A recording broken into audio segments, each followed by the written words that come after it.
네, 여러분 안녕하세요.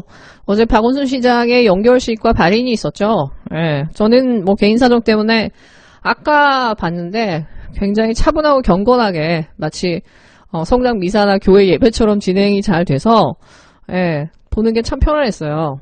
근데 저는 MBC 그 유튜브로 봤는데 보니까 70만이 넘었더라고요. 조회수가.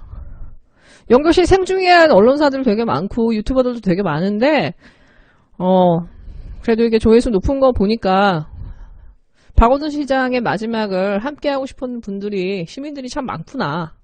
그런 생각이 들어서 사실 좀 위안이 됐고, 온라인 헌화도 100만이 넘어갔다고 하더라고요.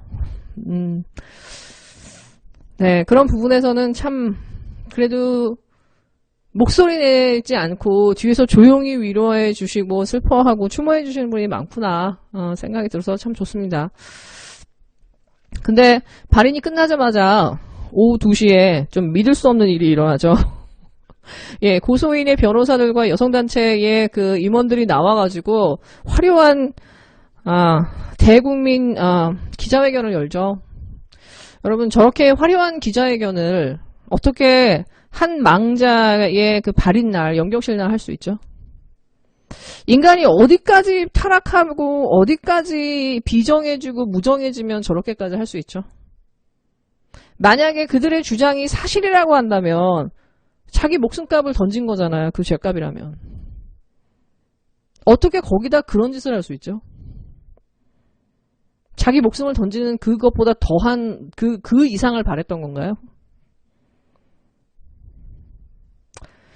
두 번째는 그냥 좀 문득 드는 생각이, 도대체 뭐가 저렇게 급해서 발인 날 한 사람을 보내는 그 마지막 절정의 순간에, 그것도 오후 2시면은 헤드라인을 자기가 장식해보겠다는 거거든요. 철저하게 여론전을 하겠다는 거거든요.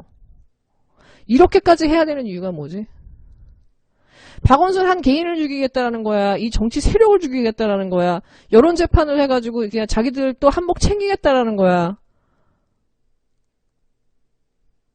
의심되지 않을 수가 없는 거예요. 저 의도가 너무나 정치적이어서. 게다가 이 정치적인 게 정말 한두 개가 아니에요. 일단 그 사람들이 나와서 막 이렇게 읽고 그 말하는 말투가요, 진짜 너무 무섭고 너무 서늘한 거예요. 이거 사람 장례식 때 할 수 있는 말투인가? 여러분, 거기 잘 들어보세요. 박원순이라고 얘기 안 해요. 이름을 얘기 안 해요. 계속 가해자 그래요. 변호사까지도 계속 가해자라고 얘기해요. 지칭을. 그리고 또 하나는 시장의 위치에 있던 사람, 시장의 위치에 있던 자가 계속 그렇게 박원순 시장을 지칭해요. 왜? 위력에 의한 성폭력을 계속 이끌고 가야 되니까.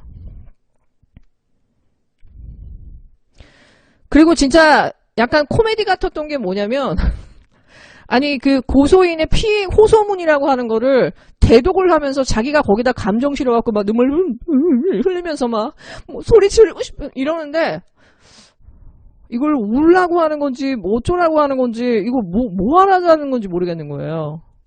내가 그 생각도 들었어요. 내가 같은 여자로서 너무나 감수성이 부족한가? 너무 성인지 감수성이 부족한가? 나는 페미니스트인가? 여러 질문을 던지는 순간인 거예요. 저는 개인적으로 지금 이 정도까지 왔으면요, 전 박원순 시장과 그 여성에 있었던 일들이 낱낱이 다 밝혀져서 박원순 시장의 공은 공대로, 가는 가대로 그 시민들이 알고 그걸 알아서 정리하는 게 전 낫다고 생각해요. 전 처음부터 제 생각은 이랬어요. 근데요, 그 어저께 그 기자회견의 내용이 정말 시위를 다투는 시급할 정도의 그 내용이 아니었다라는 게 제가 좀 놀랐어요. 그리고 심지어 다음 주에 to be continue한데.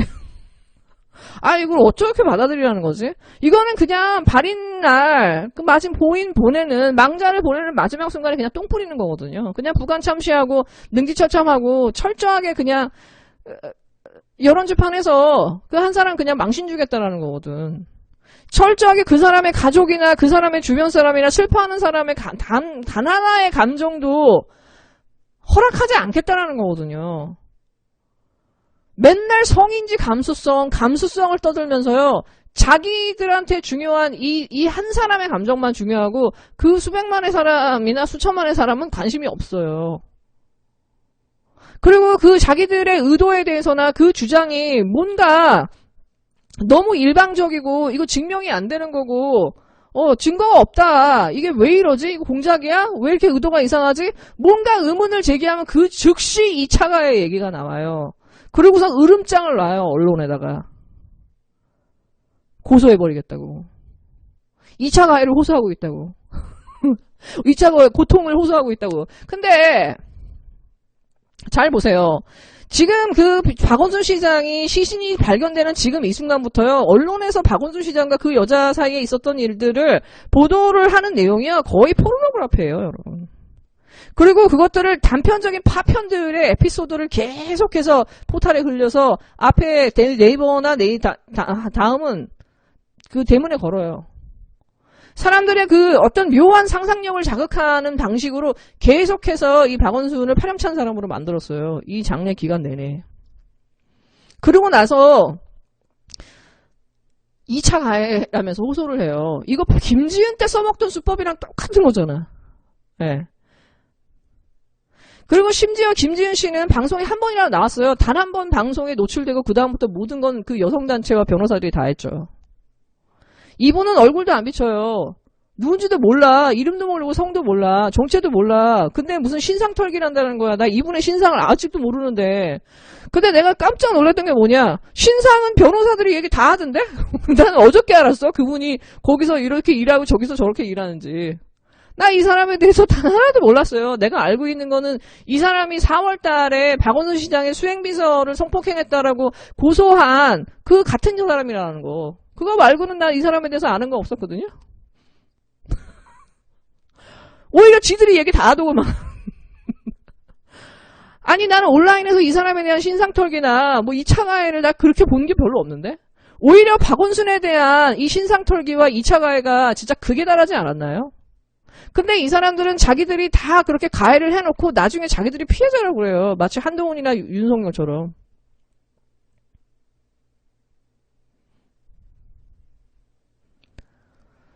그리고 또 하나는 이 변호사도 마찬가지고 그 있었던 분들의 그 경력들이에요. 이분들이 이렇게 화려하게 기자회견을 한 게 김지은이 처음이죠. 대한민국에 수많은 미투가 있었어요. 수많은 그 직장 내에서나 그런 성희롱이나 성폭력은 넘쳐납니다. 그리고 그런 보도들은 되게 많았어요. 피해를 호소하는데. 근데 이분들이 거기에 귀를 기울였나요? 심지어 이번에 여기자협회나 뭐 기자협회에서 무슨 뭐 이해찬 당대표한테 사과하라고 하고 막 뭐라고 하는데 방송국에서 수많은 일들이 일어나는 거 그거 여기자협회나 기자협회에서 성명 한번 낸 적 있나요?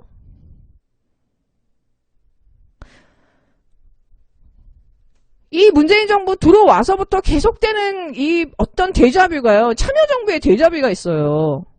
진짜 완전 꼴통이고 입진 보고 진짜 꼴통짓 하던 인간들이요. 갑자기 정의의 투사가 되고 갑자기 거리의 투사가 되고 무슨 정의의 심판관이 돼가지고 나서면 모든 언론과 이 핑클랑과 이 정의당이나 입진보들이 나서서 그 사람을 영웅으로 만들어주고 그냥 진짜 이 정부를 두드러 패는데 그냥 이게 여론전을 하는 거예요. 이게 참여정부 때도 그렇고 똑같아요. 그리고 그 인간들은 이 정권이 끝나고 걔네들이 집권을 하면 거기서 뭔가 자리를 얻어. 그리고 그때에 벌어지는 수많은 인권 유린이나 민주주의 파괴에 대해서는 입도 뻥끗 안 해. 오히려 자기들이 가해자가 돼요.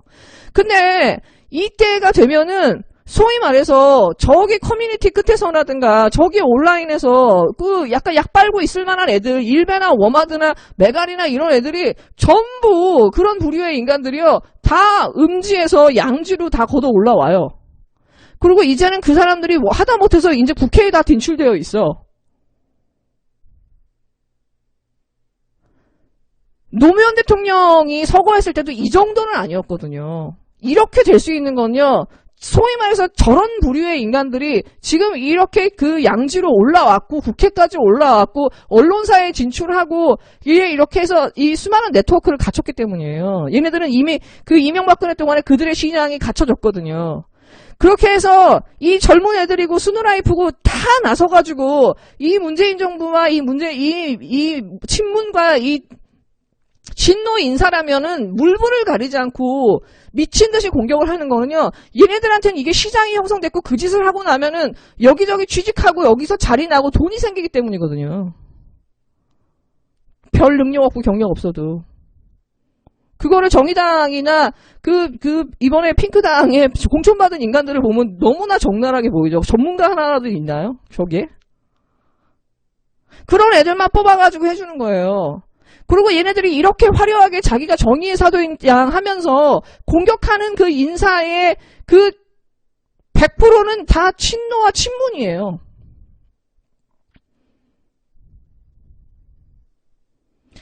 저는 이 상황에서 제가 항상 참 의문을 느끼는 게 그 민주당의 여성 의원들이에요. 민주당의 여성 의원들은 이게 적어도 중진 정도가 됐고 자기가 여성주의자고 진보주의자고 이 나라에 적어도 더 나은 진보를 원하고 그 문재인 정부의 성공을 원한다고 한다면 그렇게 해서 민주당의 녹을 먹고 그 국회의원이 됐으면 밥값은 해야 될 거 아니에요, 최소한. 근데 이 인간들은요, 거학에 대해서는 한마디도 안 해요. 이런 이슈가 되면은 몇 사퇴하라 하고 나와요. 그러고서 요즘에는 좀 눈치보아 보이는지 조용해. 근데 이 대한민국의 지금 이 여성주의나 페미니즘이나 이 미투가 지금 비정상적으로 흘러가는 게 맞잖아요. 지금 이 몇 년째. 한 사람을 죽이고 정적을 제거하고 집단으로 다구리를 해서 한 사람을 사회적 죽음으로 몰고 가는 방식으로 가고 있는데 이렇게 병력적이고 폐륜적이고 반인륜적으로 가고 있는데 반지성적으로 가고 있는데 왜 이거에 대해서 어떤 누구도 지적을 안 하냐는 거예요. 여성 의원들이. 최소한 중진으로 됐으면. 그러면서 자기를 뭐 진보주의 여성이라고 포장하고 민주당의 표를 받으면 안 되지. 이렇게 가고 또 누군가가 또 다음에 타겟이 될 거 아니에요. 그리고 이런 악순환이 계속 반복되는 걸 이걸 방관하고 있을 거냐고. 쟤네들한테 욕먹지 않으려고, 논란의 대상이 되지 않으려고, 그냥 가만히 앉아가지고 여성표 받아가지고 국회의원 되는 게 제일 편하니까. 어차피 여성표는 반은 여성표니까. 예, 그런 식으로 하는 사람들 절대 뽑아주면 안 됩니다. 이제 민주당에서도.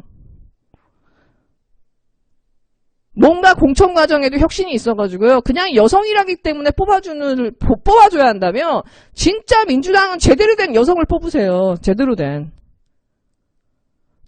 전문성을 갖고 제대로 된 문제를 직시하고 제대로 싸울 수 있는 여성을 뽑아서 국회에 앉히세요. 여성이라고 해서 아무나 데려다가 하지 말고.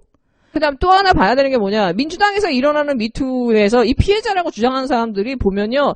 지극히 핑크당스러운 지극히 정치적인 사람들 아니면 정말 민주당과 거리가면 정의당 쪽이나 저쪽 사람들한테 가서 도움을 청해요. 그리고 민주당을 공격하는 방식을 취하거든요. 그리고 철저하게 팩트보다는 감성에 호소하는 전략을 해요. 이걸 김지은 씨도 했고 지금 이 사람도 똑같이 하고 있거든요. 그러면 최소한 민주당 여성 의원들이라면 나서서 해야지. 이거 뭐가 이상하지 않냐고. 팩트와 팩트로 살아야지. 그리고 심지어 박원순 수장은 지금 뭐라고 말할 수도 없어요. 근데 이 와중에도 이 정도의 부관참시하는 여론전을 왜 이렇게까지 해야 되는지 여성 의원들은 물어야 되는 거 아닌가요? 이게 진짜 감수성 아닌가요? 네, 여러분 즐거운 하루 되세요.